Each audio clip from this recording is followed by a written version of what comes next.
All right, so to kind of continue with the story, this is a thing that kind of really confused me. So, like I said, when I would read the Bible, I would notice a lot of contradictions. Like in the first in Genesis, there's the first story that says that kind of depicts God as Elohim, and then the second one depicts him as the J God. One's more infinite, one's more tangible and finite.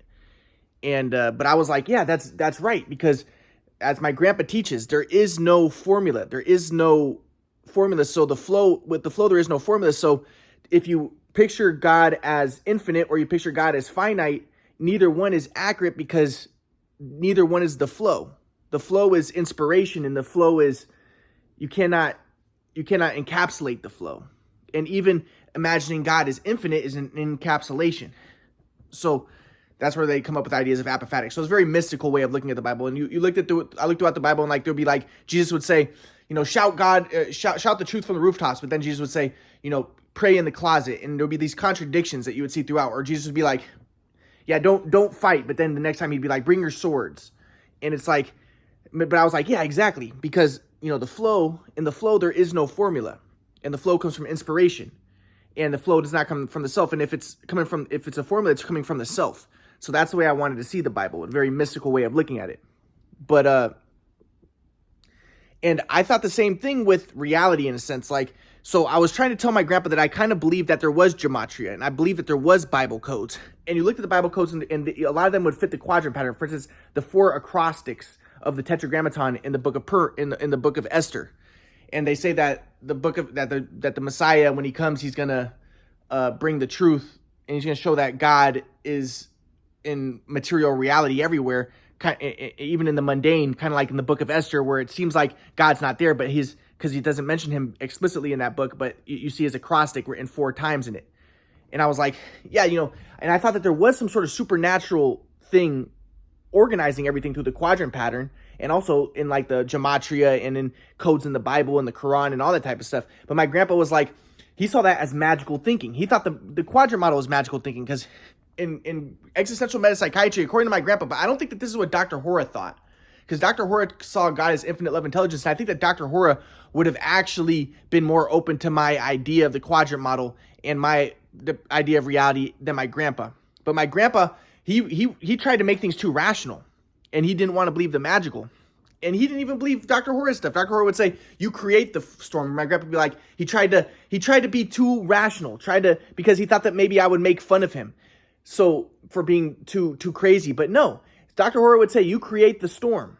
The inside reflects the outside. Your invalid thoughts create the storm. But my grandpa would be like, well, that's maybe not, you don't really create it, but you can choose whether you experience it or not. So still you should choose everything. Dr. Hora was really like, no, you really create it. You really do choose your reality.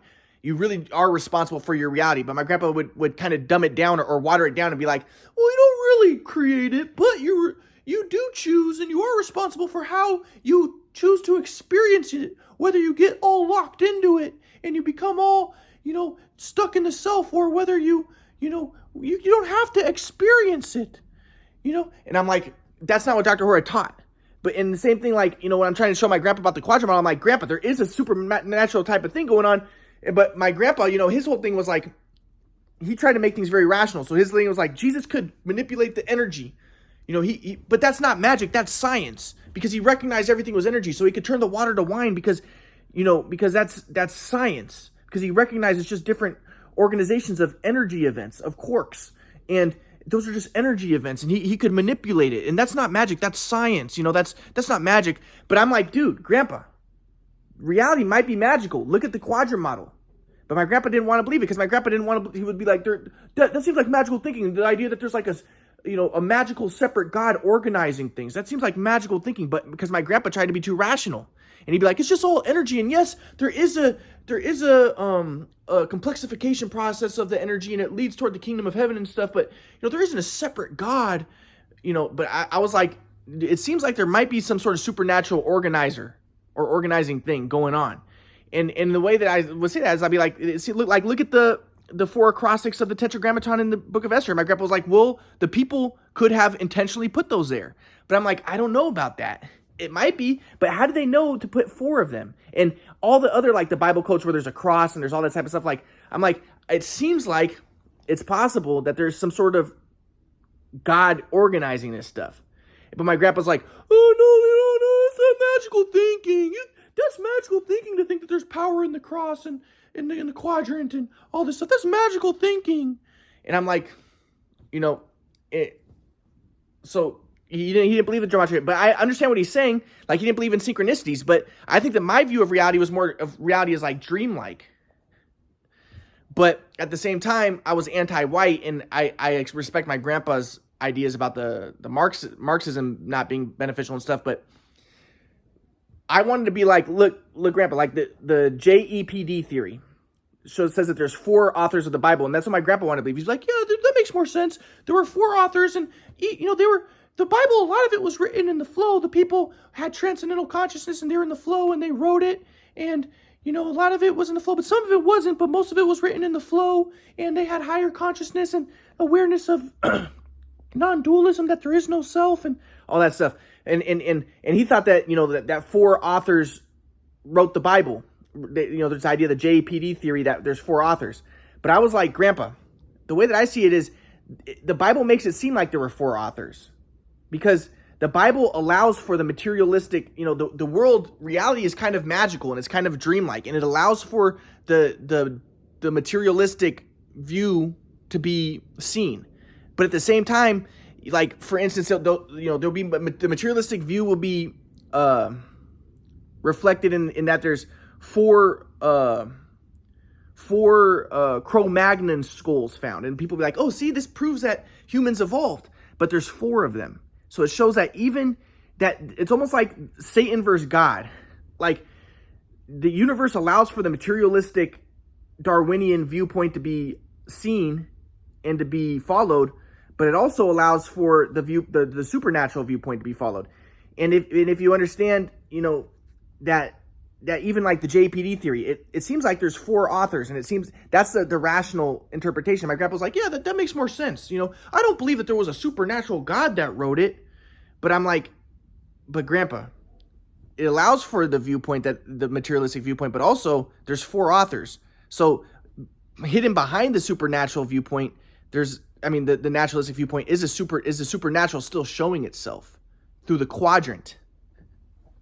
So the quadrant universe allows for both viewpoints to be acknowledged and seen, because we're in like a dreamlike reality. And it allows for the materialists to see their viewpoint, and allows for the people who want to see the supernatural to see their viewpoint as well. But my grandpa, like I said, I think that he wanted to see things too materialistically, so he wasn't in. Now I understand what he's saying. He thought, a lot of gematria and a lot of the like synchronicity stuff is just people who are mentally ill, and they're trying to find order, and they're trying to find patterns when there are none. And that's true. That happens. But it doesn't negate the fact that there could be legitimate patterns supernaturally put in place, especially when you see the quadrant pattern behind a lot of it. So it's like, I understand what he's saying, but at the same time, I think that he tried to be too rational, maybe because I used to make fun of him before I discovered the quadrant model for being too magical. Because like I said, I used to kind of make fun of him, because I thought, I'd be like, I thought that he was kind of too magical thinking oriented, and I was more rational. And I was like, I'm an INTP and I'm very rational. And that's why I see, I see the world through, that's why I don't believe in astrology. I think that's bullshit. Whereas my grandpa at first, I think he was more into believing in astrology, but then when I started making fun of him, now he's trying to be all rational, and I don't know what the fuck he thought. But my point though is, my grandpa, he tried to be too rational. He's like, well, I think it's all energy and God's energy. But I'm like, dude, the quadrant model is pointing to something very supernatural going on. And maybe so when I read Dr. Horr's book in 2020, and Dr. Horr was saying God is infinite love intelligence, and he's not saying God is energy, like my grandpa said, but he would say that everything is energy. But it seemed like Dr. Horr would be more open to my idea of the quadrant model, which is more Jungian archetypal. But my grandpa was never acknowledged that. My grandpa didn't. He would say, I don't understand Plato. And I think that like in the existential viewpoint, you don't want to believe in Plato, because like if you just believe that this world's an illusion, then you might that might not be existentially valid, because then you might be like, oh, okay, I'm just gonna I'm just gonna like not care and stuff, and that would be still self-confirmatory. But my grandpa would be like, everything is energy, and like he said, the story of the Jacob's ladder connecting heaven and earth, that shows everything is one. It's all energy, and I understand what my grandpa's trying to say, but I think that he was not open to the quadrant model, and he wasn't open to the idea that, my grandpa would be, and Dr. Horowitz kind of like this too, where he'd be like, yeah, you create the storm. So it's, in a sense, and as essentialist, it's not God creates it. It's not God punishing you. You are one with God in a sense. There is no separate, there is no duality. So you are creating the storm through your existentially invalid thoughts, and there is no distinction between you and God in a sense. But my grandpa, I think he tried to make it too rational and be like, well, God is energy, and you don't really create the storm, but, the storm happens because of, there's processes of, scientific processes, but you choose to experience it or not. And it's like, okay, still he's trying to take responsibility and everything, but it's like, I don't know if my grandpa understood reality. And I think that reality is a quadrant reality. But the fact of the matter is, though, like I said, in 2020, he confused me. So I'll get to how my grandpa confused me in a minute. And the way he confused me was in terms of his teachings about, where I thought that he was against white supremacy. So I thought, okay, well, he's against white supremacy. He must be for race mixing. So I became for race mixing, and I became a leftist again in 2020. So I'll describe that.